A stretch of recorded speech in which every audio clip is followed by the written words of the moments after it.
Need to add a debit card to Robinhood? Here's exactly how to do it in a simple way. First, log into your Robinhood account. Click the account icon in the top right corner.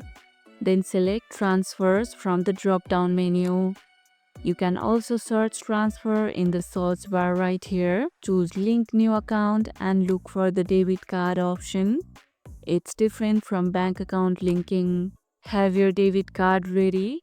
You will need the 16-digit number, expiration date and CVV from the back. Robinhood will make 2 small temporary charges to verify your card. These will disappear within 24 hours. Only Visa and MasterCard debit cards work.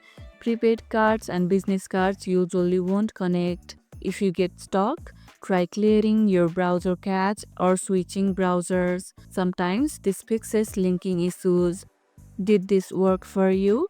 If it did, hit the like button, share it, subscribe, and leave a comment. Thanks for watching, and I'll see you in the next one.